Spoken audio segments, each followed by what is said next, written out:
مختصر حمد و ثنا کے بعد آج رمضان کا تیسرا جمعہ ہے اور وعدے کے مطابق انشاءاللہ ہم تمام دوست اللہ تعالیٰ کا قانون توبہ و استغفار اس کو اپنے علم کے لیے بھی سمجھنا چاہیں گے اور سب سے بڑھ کر اپنے عمل کے لیے جاننا چاہیں گے، سمجھنا چاہیں گے۔ رمضان شروع ہونے سے پہلے میں سنن الہیہ پر گفتگو کر رہا تھا اور 5 سنتیں اللہ تعالیٰ کے 5 وہ قوانین جن کے ذریعے اللہ تعالیٰ اپنے بندوں کے ساتھ معاملات کرتے ہیں میں نے آپ کے سامنے رکھے تھے۔ قانون ابتلاء، قانون ہدایت و ضلالت، قانون عزل و نصب، قانون نصرت الہی، قانون تکلیف ما لا یطاق۔ 5 قوانین میں نے آپ کے سامنے رکھ دیے تھے۔ آج چھٹا قانون، قانون توبہ و استغفار، اللہ تعالیٰ کی سنت توبہ اور استغفار، اس کے بارے میں انشاءاللہ اپنے خالق سے اور اپنے رسول سے کچھ سیکھنے کی کوشش کریں گے اپنی زندگی میں تبدیلی لانے کے لیے انشاءاللہ۔ سب سے پہلے لغت میں اتر کر توبہ اور استغفار کا معنی ہم جانتے ہیں۔ تابہ یتوبو، توبہ کا معنی ہوتا ہے پلٹ کر واپس آنا۔ ایک شخص راستہ بھٹک گیا، اس کے قدم غلط راستے پر اٹھ گئے، آگے جا کر اسے احساس ہوا کہ میں غلط راستے پر ہوں، وہ الٹے قدموں واپس آتا ہے اس راستے پر جہاں سے اس نے غلط راستے کا انتخاب کیا تھا۔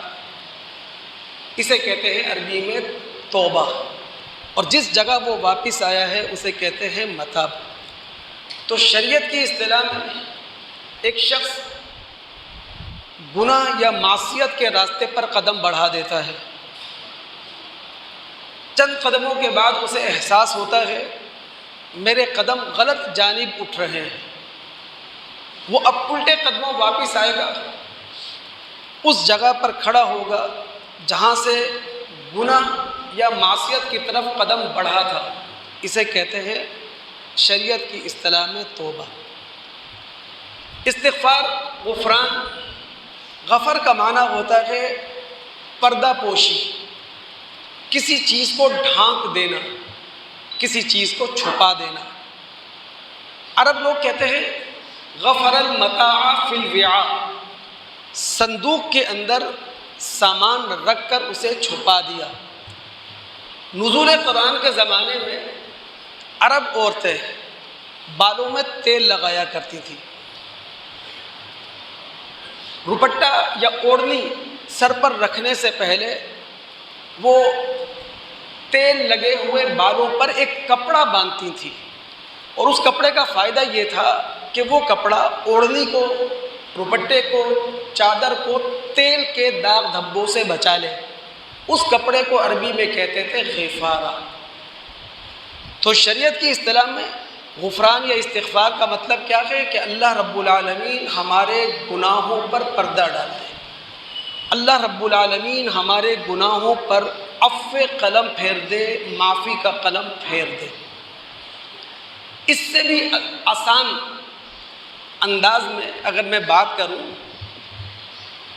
تو میں کہہ سکتا ہوں کہ استغفار گناہوں سے تحفظ کے قلعے کا نام ہے، اور بندہ مومن استغفار کے قلعے میں محفوظ ہو کر اللہ رب العالمین کی طرف متوجہ ہوتا ہے، رب العالمین کو اپنا قبلہ، اپنا کعبہ سمجھتا ہے، اسے کہتے ہیں توبہ۔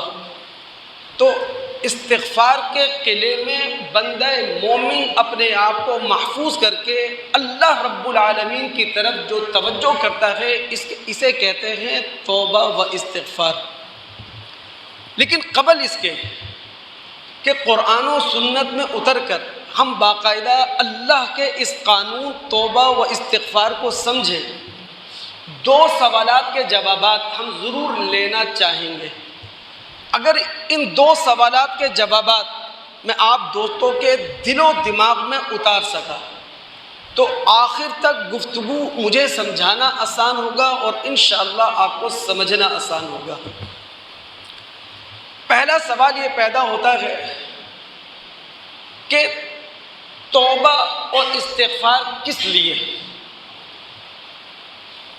اللہ رب العالمین کے قرآن کا مطالعہ ہمیں بتاتا ہے یہ کائنات اللہ رب العالمین نے ہمارے لیے بنائی ہے بطور آزمائش، بطور امتحان۔ پھر اس کائنات کے اندر زمینی سیارے میں ہم انسان نامی مخلوق کو پیدا کیا، ہمارے اندر زندگی اور موت کا سلسلہ جاری کیا ہماری آزمائش اور ہمارے امتحان کے لیے۔ یعنی اللہ رب العالمین نے کائنات بھی بنائی تو بطور آزمائش، ہمیں بھی تخلیق کیا زمینی سیارے میں تو بطور آزمائش۔ یہی وجہ ہے کہ ہم انسان بیک وقت خیر اور شر کی طاقت رکھتے ہیں۔ ہمارے مادی وجود کے ساتھ ہمارا اخلاقی وجود بھی ہے، ہمارے حیوانی وجود کے ساتھ ہمارا روحانی وجود بھی ہے۔ اسی لیے انسان کی جو شرعی تعریف ہے وہ ہمارے نبی محمد الرسول اللہ صلی اللہ علیہ وسلم نے کر دی۔ ابن ماجہ، ترمذی، سنن دارمی کی روایت، انس رضی اللہ تعالیٰ عنہ اس روایت کے راوی، نبی علیہ الصلاۃ والسلام نے انسان کی تعریف کرتے ہوئے کہا تھا کل بنی آدم خطاء، ابن آدم خطا کا پتلا ہے، یعنی جو انسان ہوگا اس سے غلطی ہوگی۔ انسان کی تخلیق ہی اس طرح ہوئی ہے کہ دو مختلف فطرتیں لے کر پیدا ہوا ہے، دو مختلف سرشت لے کر وہ پیدا ہوا ہے، دو مختلف خصلتیں لے کر وہ پیدا ہوا ہے۔ تو ابن آدم وہ خطا کا پتلا ہے۔ پھر ہمارے رسول نے کہا وَخَيْرُ الْخَطَّائِينَ التَّوَّابُونَ، لیکن بہترین خطا کار انسان وہ ہے جو گناہ کا احساس رکھے۔ جہاں گناہ کرنا ہماری فطرت میں ہے وہاں گناہ کا احساس بھی ہماری فطرت میں ہے۔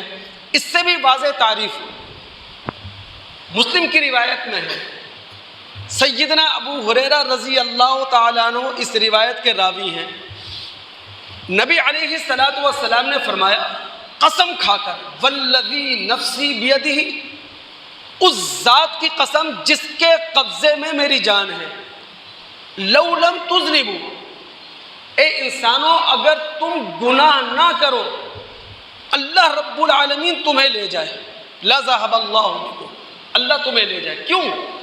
اگر تم گناہ نہ کرو تو اللہ تعالیٰ کی اسکیم فیل ہو گئی، اللہ کا پروگرام فیل ہو گیا، اللہ نے انسانوں کے بارے میں جو پالیسی بنائی تھی وہ فیل ہو گئی۔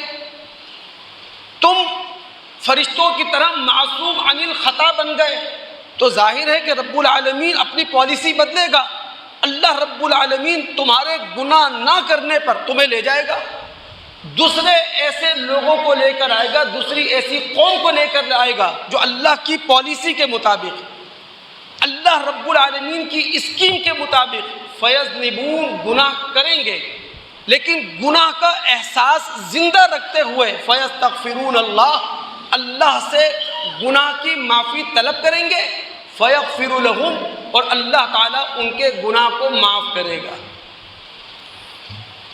دوسرا سوال،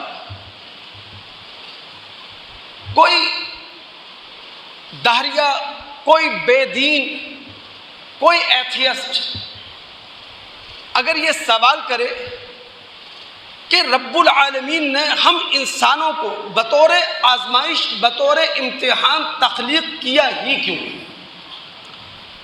تو پہلی بات تو یہ ہے کہ رب العالمین اپنی اسکیم، اپنے پروگرام اور اپنی پالیسی کے لیے کسی سے مشاورت کا پابند نہیں ہے۔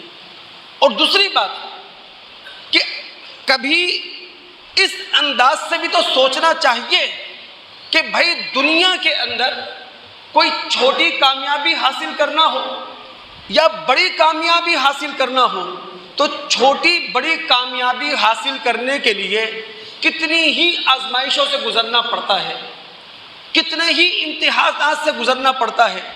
اگر اللہ رب العالمین نے آسمانی بادشاہت کے حصول کے لیے، ہمیشہ کی زندگی کے حصول کے لیے تمہیں بطور آزمائش پیدا کیا، بطور امتحان پیدا کیا، تو یہ کون سا نیا کام ہے؟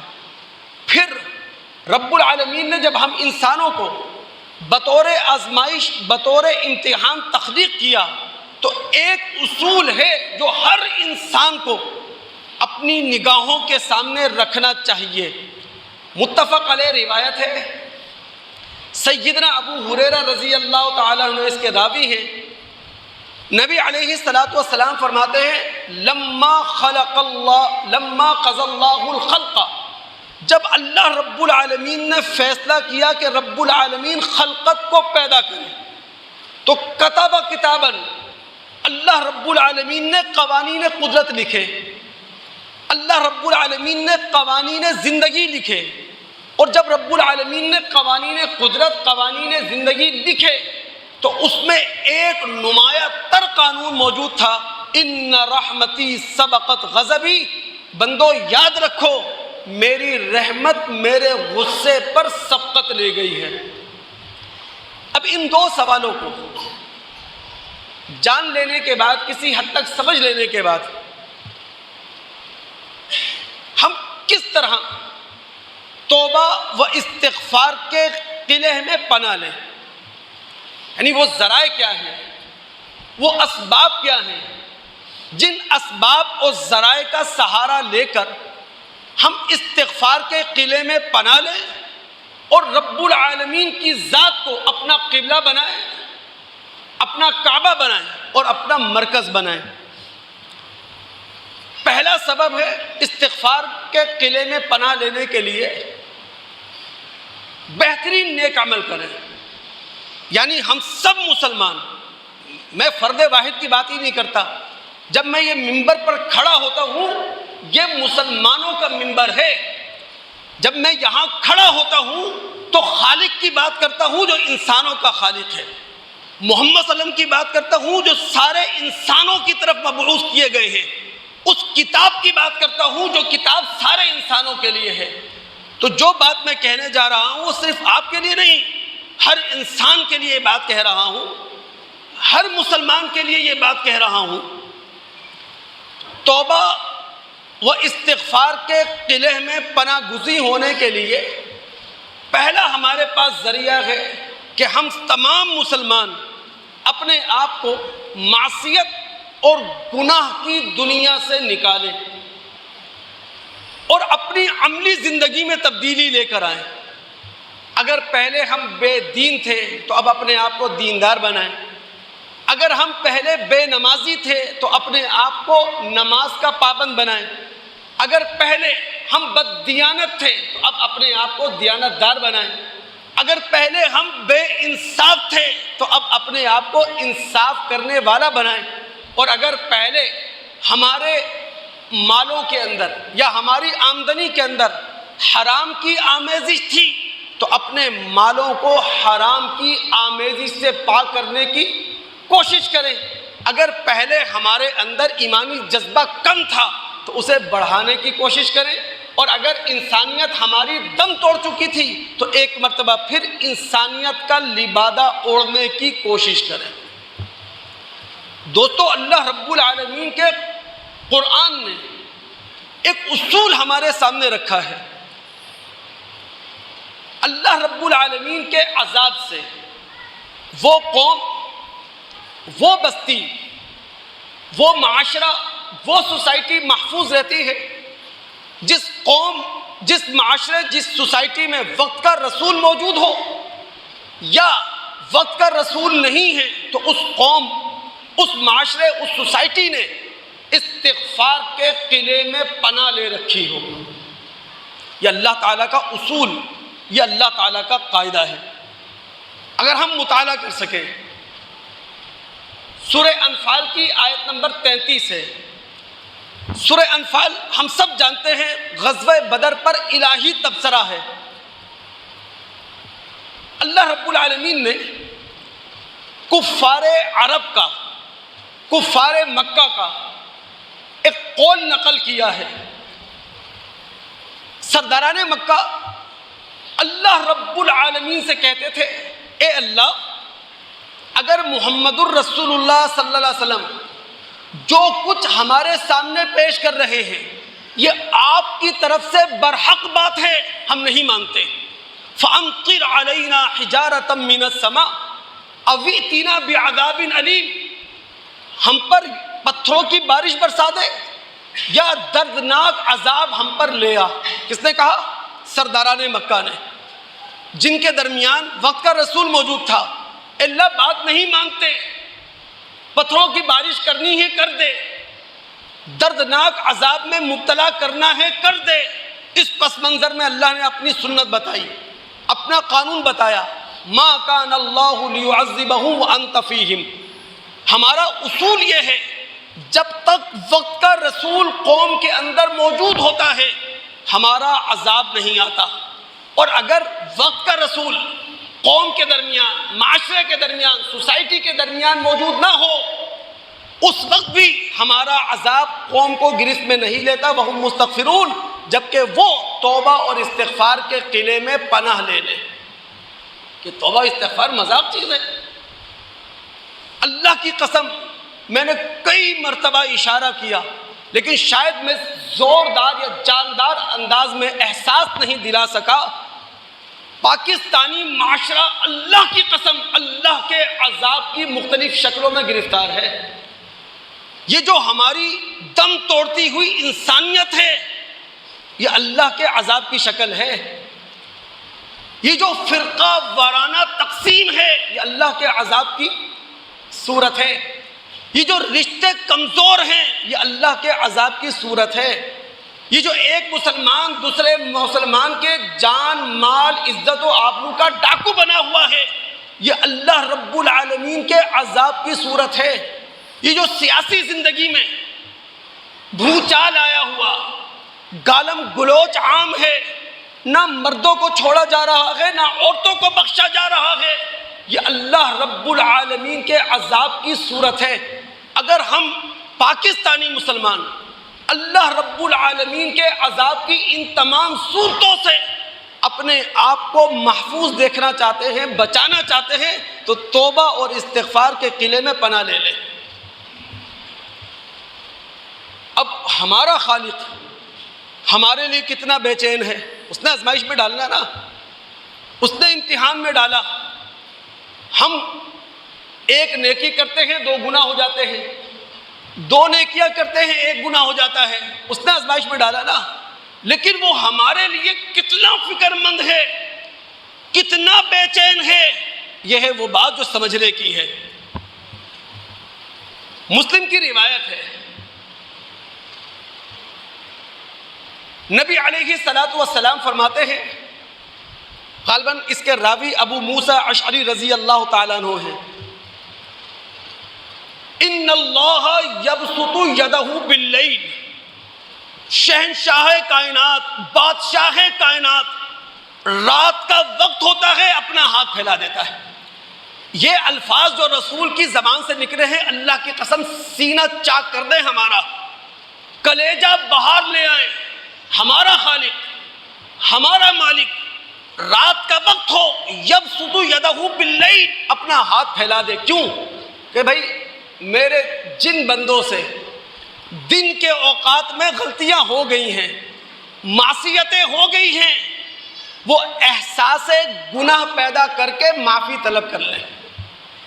وَيَبْسُطُ يَدَهُ بِالنَّهَارِ، ہمارا خالق ہمارا مالک دن کا وقت ہوتا ہے اپنا ہاتھ پھیلایا ہوا ہوتا ہے۔ کیا محبت ہے اس کی،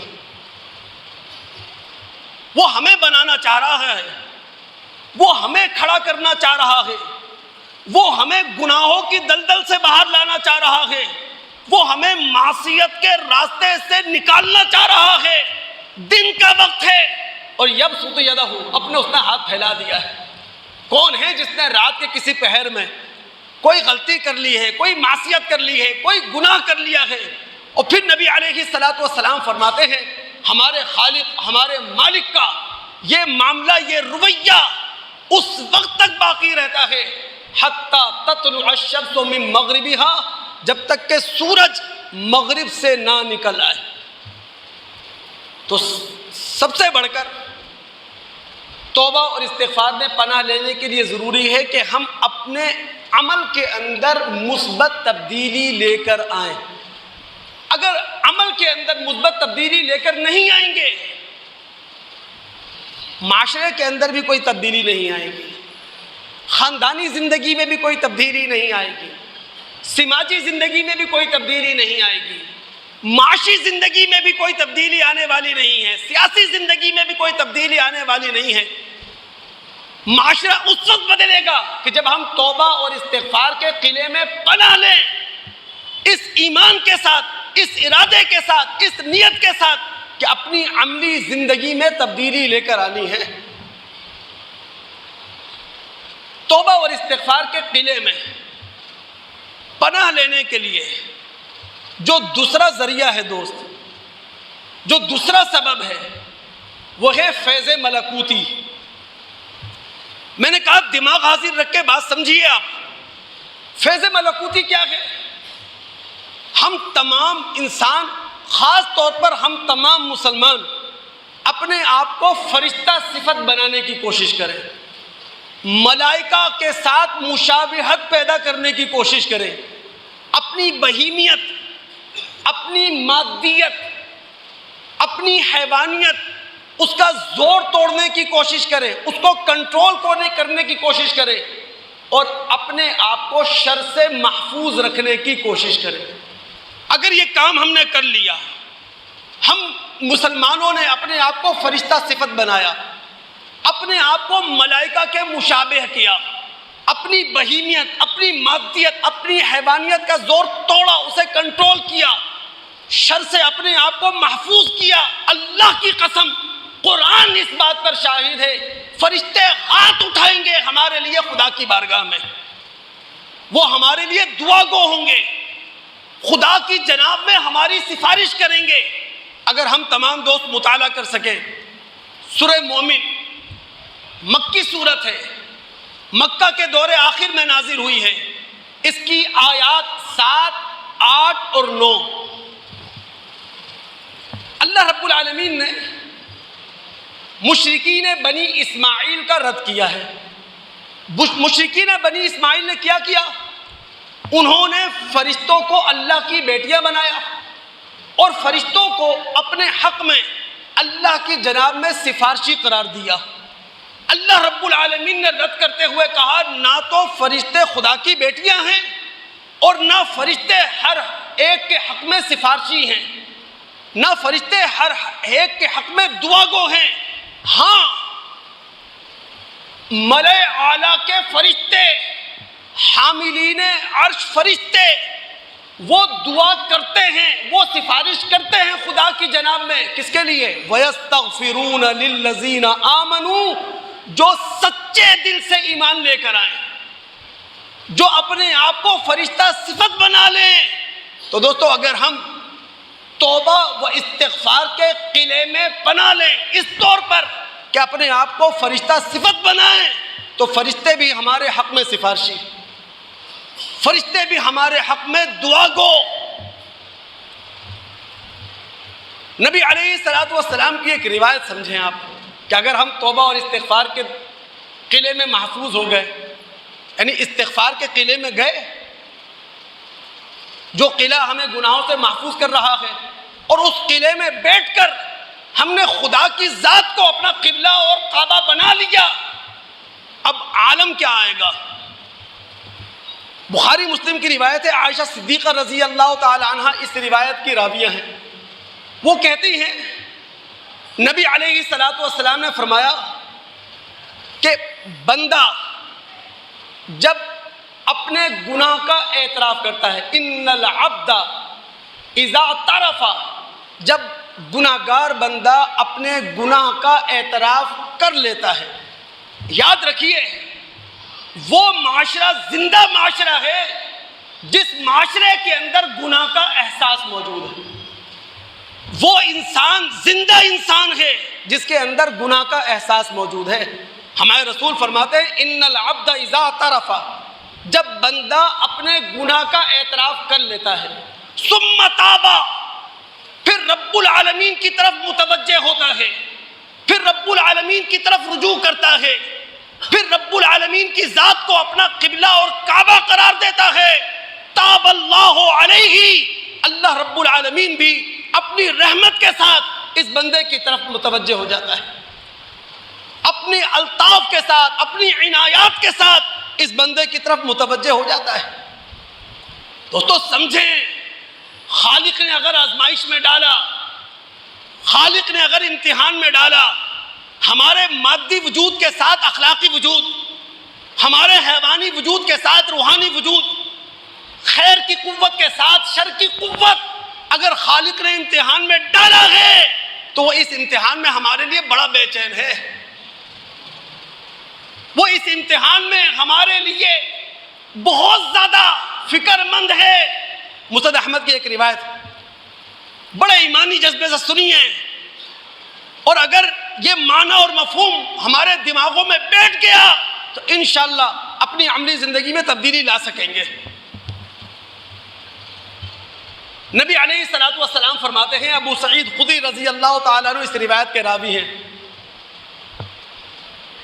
ابلیس نے، شیطان نے اللہ کی عزت کی قسم کھائی، کہا وعزتک، اے رب آپ کی عزت کی قسم، لا ابرح اغوی عبادک، میں آپ کے بندوں کو اس وقت تک بہکاتا رہوں گا، بھڑکاتا رہوں گا جب تک آپ کے بندوں کے جسموں میں روح موجود ہے۔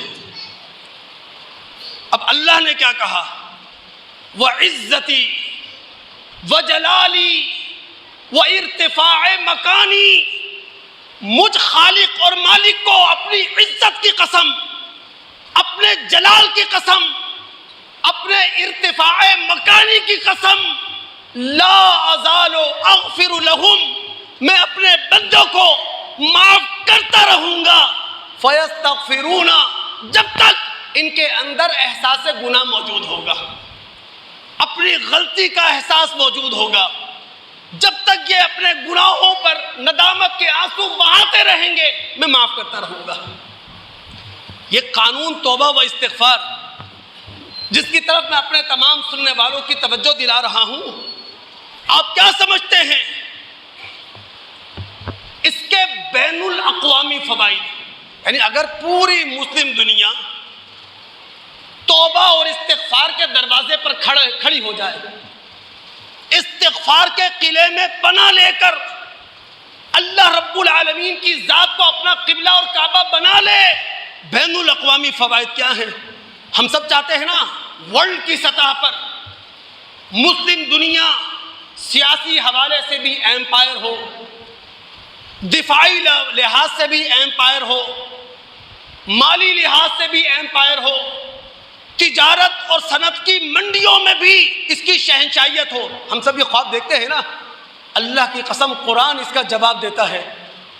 توجہ کی ضرورت ہے بس۔ سورہ ہود آیت نمبر 3 میں اگر اپنے نبی محمد الرسول اللہ صلی اللہ علیہ وسلم کا آپ دعوتی پیغام پڑھ سکے، سورہ ہود آیت نمبر 52 میں اگر ہود علیہ السلام کا دعوتی پیغام آپ مطالعہ کر سکیں، سورہ نوح آیات 10، 11، 12 میں اگر نوح علیہ السلام کی دعوت کا آپ اصلاحی پیغام سن سکیں، پڑھ سکیں، تینوں مقامات پر رب العالمین فرماتے ہیں اے انسانوں، اے مسلمانوں، اگر تم استغفار کے قلعے میں پناہ لے کر اللہ رب العالمین کی طرف رجوع کرو، اللہ رب العالمین کو اپنا قبلہ اور کعبہ سمجھو، موسلا دھار بارشیں برسیں گی، تمہاری زرعی ترقی، تمہاری صنعتی ترقی اسی پہ کھڑی ہے۔ رب العالمین تمہیں انسانی قوت، افرادی قوت فراہم کریں گے جو باصلاحیت ہوگی۔ توبہ اور استغفار کے نتیجے میں اللہ رب العالمین تمہیں سیاسی پاور بنائیں گے، اللہ رب العالمین تمہیں دفاعی پاور بنائیں گے۔ آپ جائیے گا اور قرآن کے ان تینوں مقامات کا مطالعہ کیجیے گا۔ ہمارے رسول نے کیا کہا تھا؟ من لزم الاستغفار جعل اللہ له من كل ضیق مخرجا ومن كل ہم فرجا ورزقه من حیث لا يحتسب۔ جو شخص، جو معاشرہ، جو سوسائٹی، جو قوم استغفار کو لازم پکڑ لے، یعنی اس کے اندر احساس گناہ ہو، اس کے اندر احساس ندامت ہو، اس کے اندر احساس شرمندگی ہو، وہ قوم، وہ معاشرہ ایکسکیوز کر سکتا ہو، اپنی غلطی پر سوری کہہ سکتا ہو، تو اللہ رب العالمین ہر تنگی سے نکلنے کا راستہ اسے دے دیتے ہیں، ہر تکلیف سے اللہ اسے بچا لیتے ہیں۔ اللہ ایسے مقامات سے رزق دیا کرتا ہے جہاں سے محسوس بھی نہیں ہوتا کہ خدا کا رزق یہاں سے ٹپک پڑے گا۔ اور توبہ و استغفار کے قلعے میں پناہ لینے کے لیے دوستو تیسرا سبب، تیسرا ذریعہ وہ ہے مدد روحانی۔ مدد روحانی یعنی ہمیں اپنی غلطیوں کا اعتراف ہو، اپنے گناہوں کا احساس ہو، ندامت کے آنسو ہماری آنکھوں سے روا ہو، اور اس یقین کے ساتھ اللہ سے معافی مانگے کہ اللہ رب العالمین رحمت کی برکھا ضرور برسائے گا، اللہ رب العالمین الطاف اور عنایات کی بارش لازمی کرے گا۔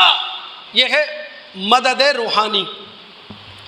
دماغ آپ حاضر رکھیے، ہم مطالعہ کرتے ہیں سورہ بقرہ کی آیات 35، 36، 37۔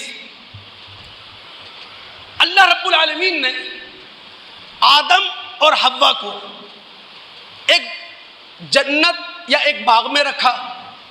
اس جنت، اس باغ میں آدم اور حوا سے کہہ دیا گیا سب تمہارے لیے جائز ہے، جو چاہو استعمال کرو، جو چاہو کھاؤ اور پیو، لیکن وَلَا تَقْرَبَا هَٰذِهِ الشَّجَرَةَ، بس یہ درخت ممنوع ہے، اس درخت کے قریب نہ جانا۔ اب آدم اور حوا باغ کے اندر ہیں، جنت کے اندر ہیں، شیطان اور ابلیس انہیں ورغلا رہا ہے، انہیں بہکا رہا ہے۔ اب ظاہر ہے انسان ہے، کمزور ہے، شیطانی بہکاوے میں آ جاتا ہے، ابلیسی اغوا کا شکار ہو جاتا ہے۔ آدم اور حوا ابلیسی اور شیطانی اغوا کا شکار ہو گئے، بہکاوے میں آ گئے، جنتی لباس اتر گیا۔ بظاہر کیا ہے؟ آدم اور حوا بازی ہار گئے، لیکن دوستو آدم اور حوا نے یہ ہاری ہوئی بازی دوبارہ جیتی کس طرح؟ ندامت کے آنسو لے کر خدا کے سامنے آ گئے، ندامت کے آنسو بہائے، اللہ رب العالمین کے سامنے گریہ اوزاری کی۔ فَتَلَقَّى آدَمُ مِن رَبِّهِ کلمات، آدم علیہ السلام نے اپنے خالق سے، اپنے مالک سے توبہ کے کلمات سیکھے۔ توبہ کے یہ کلمات آدم اور حوا کی زبان پر اللہ رب العالمین الطاف اور عنایت کے ساتھ، اپنی رحمت کے ساتھ آدم اور حوا پر متوجہ ہوا۔ یہی معاملہ ہم انسانوں کا ہے دوست، ہم مسلمانوں کا ہے۔ یہ دنیا، اس کی ہر چیز ہمارے لیے مباح ہے، چند اشجار ممنوعہ ہیں بس۔ ہر انسان کی عزت محفوظ، ہر انسان کا مال محفوظ، ہر انسان کی جان محفوظ، ناحق کسی کی جان نہیں لی جا سکتی، ناروا طریقے سے کسی کا مال نہیں لیا جا سکتا، کسی کی عزت پر حملہ نہیں کیا جا سکتا۔ اللہ نہ کرے ہم مسلمانوں میں سے کسی سے یا ہم مسلمانوں سے کوئی غلطی ہو گئی، کسی شجر ممنوعہ کا درخت کھا لیا، کسی کو مار دیا، کسی کا خون بہا دیا، کسی کی عزت پر حملہ کر دیا، کسی کا مال دبا لیا، بازی ہار گئے، لیکن ہاری ہوئی بازی کو جیت میں بدل سکتے ہیں۔ رمضان کا مہینہ ہے، سحری میں اٹھ رہے ہیں، مصلی بچھانا ہے، آپ ہیں، آپ کا خالق ہے، تیسرا کوئی نہیں ہے۔ ہمارے رسول نے کیا کہا؟ اللہ رب العالمین کل قیامت کے دن 7 قسم کے لوگوں کو عرش کا سایہ عطا کرے گا، جب عرش کے سائے کے سوا کوئی سایہ نہیں ہوگا۔ ان 7 افراد میں سے ایک شخص وہ ہے، رجل ذکر اللہ خالیا ففاضت عیناہ، جس نے تنہائی میں، جس نے اکیلے میں، جس نے اندھیرے میں، جس نے سب سے کٹ کر اللہ کو یاد کیا اور اس کی آنکھوں سے آنسو بہہ پڑے۔ اور جب ہم مصلی پر بیٹھے ہوئے ہوں، ہم اور ہمارا خالق ہو، ہماری زبان پر بھی معافی کا وہی ترانہ ہو، وہی جملہ ہو جو آدم اور حوا کی زبان پہ تھا، ربنا ظلمنا انفسنا وان لم تغفر لنا وترحمنا لنکونن من الخاسرین۔ اے اللہ، اپنے گناہوں کا اعتراف کرتے ہیں، آپ نے معاف نہ کیا، آپ نے رحمت کی چادر میں نہ لے لیا تو اللہ نقصان اٹھانے والوں میں سے ہو جائیں گے۔ مدد روحانی، گناہوں کا اعتراف، غلطیوں کا اعتراف، ندامت کے آنسو۔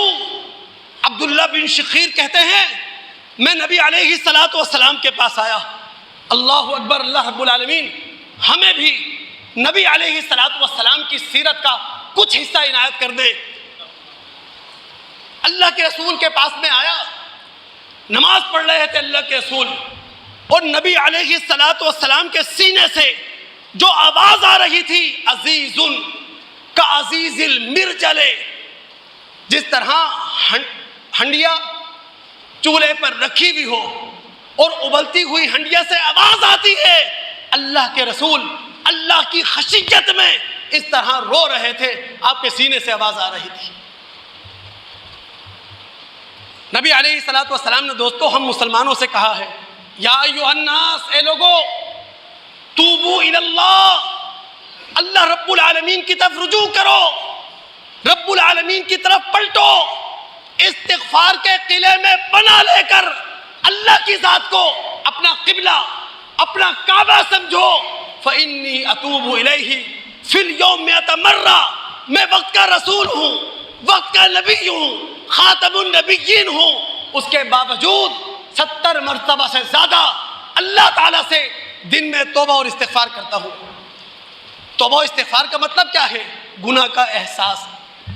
وہ گناہ کا احساس مٹ گیا، اللہ کی قسم مذہبی دنیا تباہ ہے، گناہ کا احساس نہیں ہے، سیاسی دنیا تباہ ہے، گناہ کا احساس نہیں ہے، معاشی زندگی تباہ ہے، گناہ کا احساس نہیں ہے، معاشرہ بکھر چکا ہے، خاندان ادھیڑے جا چکے ہیں، دلوں کے اندر اپنائیت باقی نہیں رہی، ہم مطلوب بندے مومن نہیں رہے، ہم پیدائشی انسان نہیں رہے، کیونکہ گناہ کا احساس نہیں۔ توبہ اور استغفار کا مطلب یہی ہے، ہم گھر میں ہوں گناہ کا احساس ہو، کاروباری دنیا میں ہوں گناہ کا احساس ہو، آپ 18ویں اور 22ویں گریڈ کے آفیسر ہوں گناہ کا احساس ہو۔ اگر گناہ کا احساس ہوتا، آپ کی بیوروکریسی ایسی ہوتی، آپ کی اسٹیبلشمنٹ ایسی ہوتی، آپ کے سیاستداں ایسے ہوتے۔ گناہ کا احساس۔ توبہ اور استغفار کا مطلب یہی ہے۔ میں توبہ استغفار کے فضائل بیان نہیں کر رہا، میں آپ کو فلسفہ سمجھا رہا ہوں، کوشش کر رہا ہوں آپ گہرائی میں اتر کے سمجھیں کہ توبہ اور استغفار کا حقیقی مفہوم ہے کیا۔ توبہ اور استغفار کے ذریعے خالق کیا چاہتا ہے، رسول کیا چاہتا ہے، مذہب کیا چاہتا ہے۔ اور مجھے بات کرنے دیجئے گا، 2-4 باتیں میں نے آپ سے کرنی ہے دوست۔ دیکھیں، کسی بھی لفظ سے آپ استغفار کر لیں، کسی بھی دعا کے ذریعے استغفار کر لیں، لیکن اگر استغفار آپ سید الاستغفار کے ذریعے کریں، آپ بہت سارے دوستوں کو سید الاستغفار یاد ہوگا، نہیں یاد ہے مختصر سی دعا ہے، یاد کر لیں۔ رمضان کی برکتیں ہیں، رمضان کی سعادتیں ہیں، کسی بھی دعا کی کتاب کے اندر آپ کو شہد الاستغفار مل جائے گا. پڑھیں آپ, یاد کریں, اللہم انت ربی لا الہ الا انت خلقتنی وانا عبدک وانا علی عہدک ووعدک ما استطعت واعوذ بک من شر ما صنعت ابوء لک بنعمتک علی وابوء بذنبی فاغفر لی فانہ لا یغفر الذنوب الا انت. اس سید الاستغفار میں ہم اللہ کی شہنشاہیت کا اعتراف کرتے ہیں, اپنی عبدیت کا اعتراف کرتے ہیں, اللہ تعالیٰ نے جو انعامات ہم پر کر رکھے ہیں ان کا اعتراف کرتے ہیں, اور پھر ان انعامات کے ہوتے ہوئے بھی ہم نے اللہ سے جو بغاوت کی ہے, اللہ کے مقابلے میں سرکشی کی ہے, جو گناہ کیے ہیں, جو معصیتیں کی ہیں, ان کا بھی اعتراف کرتے ہیں, اور اس یقین کے ساتھ اللہ کے دربار میں جاتے ہیں کہ وہ گناہوں کو معاف کرنے والا ہے.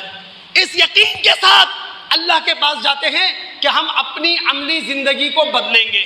اگر آپ نے صبح کے وقت سید الاستغفار پڑھا اور شام یا رات ہونے سے پہلے پہلے کسی کا انتقال ہو گیا, جنت میں جانے سے کوئی چیز روک نہیں سکے گی.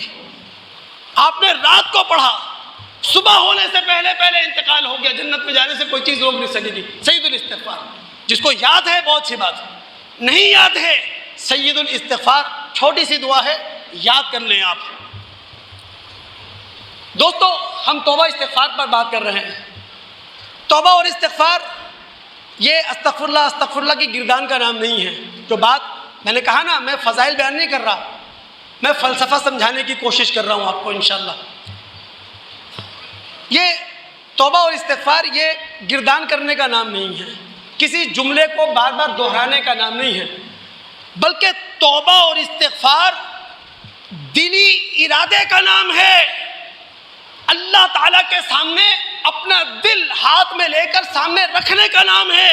اللہ اس دل کو میں بدلنا چاہتا ہوں, اللہ اس زندگی کو میں بدلنا چاہتا ہوں, اللہ میں چاہتا ہوں میری مادی زندگی پر میری اخلاقی زندگی غالب آ جائے, میری حیوانی زندگی پر میری روحانی زندگی غالب آ جائے, میری شر کی قوت پر میرے خیر کی قوت بالادست ہو جائے.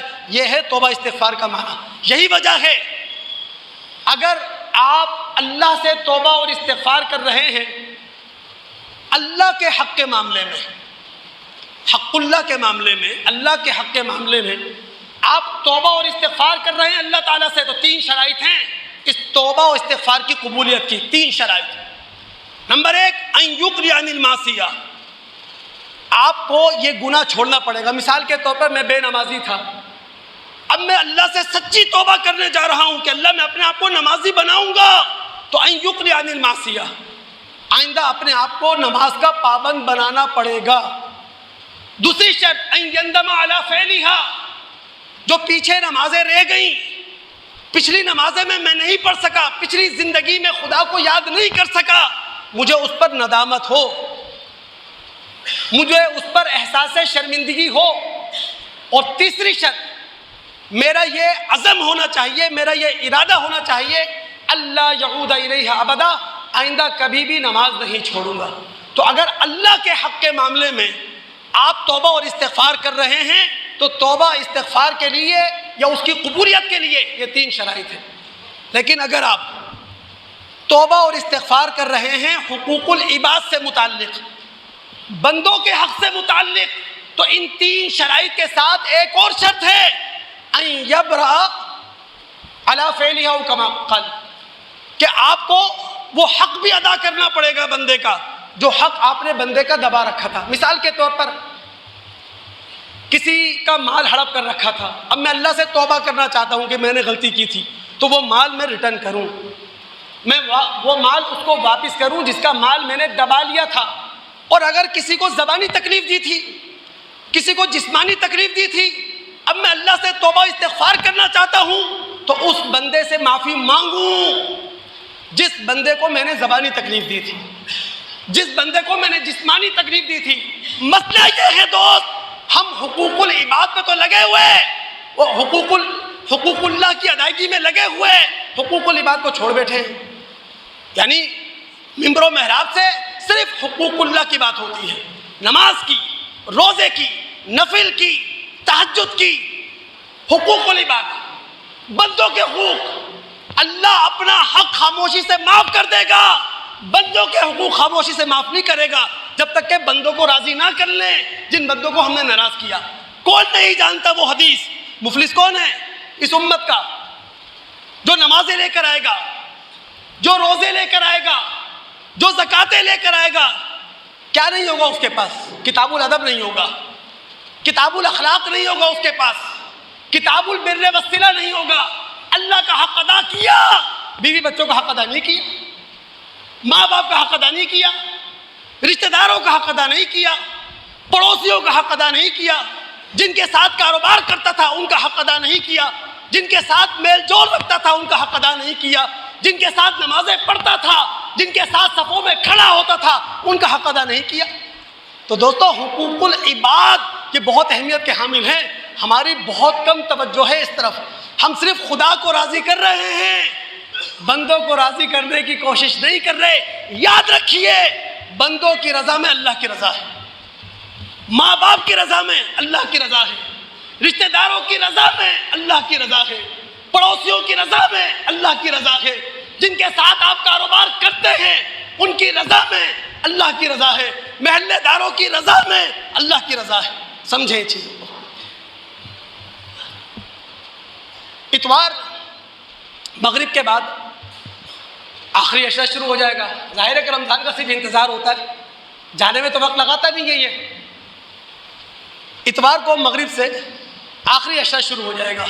اب ظاہر ہے اس آخری عشرے کی 5 طاق راتوں میں سے کوئی ایک رات لیلۃ القدر ہے، لیلۃ مبارکہ ہے، جس میں اللہ رب العالمین کائناتی فیصلے کرتے ہیں، جس میں اللہ رب العالمین تمام امور کی تقسیم کرتے ہیں، یعنی فتح و شکست کا فیصلہ ہوتا ہے، ازل و نسب کا فیصلہ ہوتا ہے، جیت اور ہار کا فیصلہ ہوتا ہے، موت اور زندگی کا فیصلہ ہوتا ہے۔ اسی لیے ہمارے رسول نے توجہ دلائی دوستو کہ آخری عشرے کی طاق راتوں میں اپنے خالق، اپنے مالک کی رضا حاصل کرنے کی کوشش کرو۔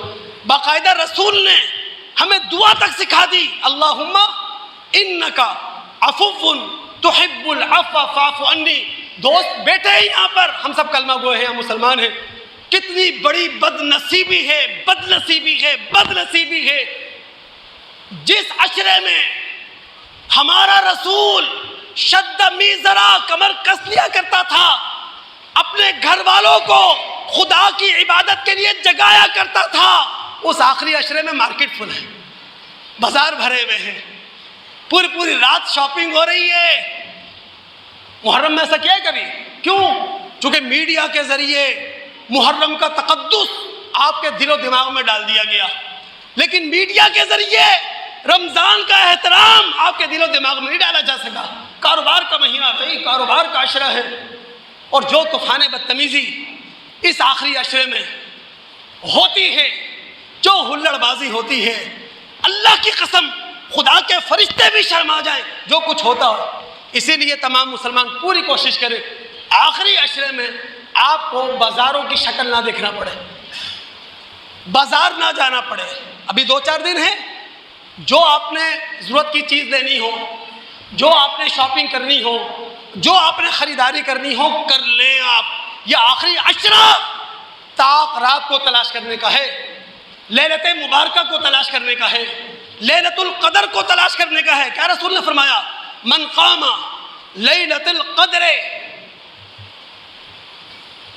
جس شخص نے لیلۃ القدر کا قیام کیا ایمان اور احتساب کے جذبے سے، غفر لہ ما تقدم من ذنبی، اس کے پچھلے تمام گناہ معاف کر دیے جاتے ہیں۔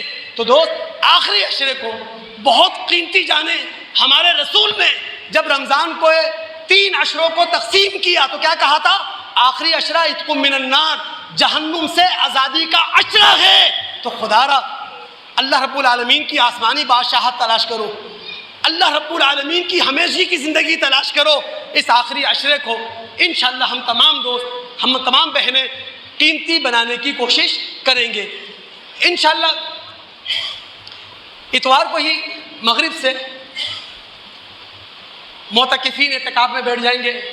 پوری اسلامی دنیا میں کروڑوں فرزندان توحید پاکستان کے اندر لاکھوں فرزادان توحید، یہ جو اعتکاف میں آپ بیٹھتے ہیں نا، یا کوئی بھی دوست بیٹھتا ہے، وہ بھی طاق رات کو تلاش کرنے کے لیے، یعنی لیلۃ القدر کو ہم بھی تلاش کریں گے جو اعتکاف میں نہیں بیٹھے، لیکن جو اعتکاف میں بیٹھتے ہیں اللہ کی قسم وہ بیٹھتے اس نیت سے ہیں کہ ہمارے رسول کیوں بیٹھے تھے؟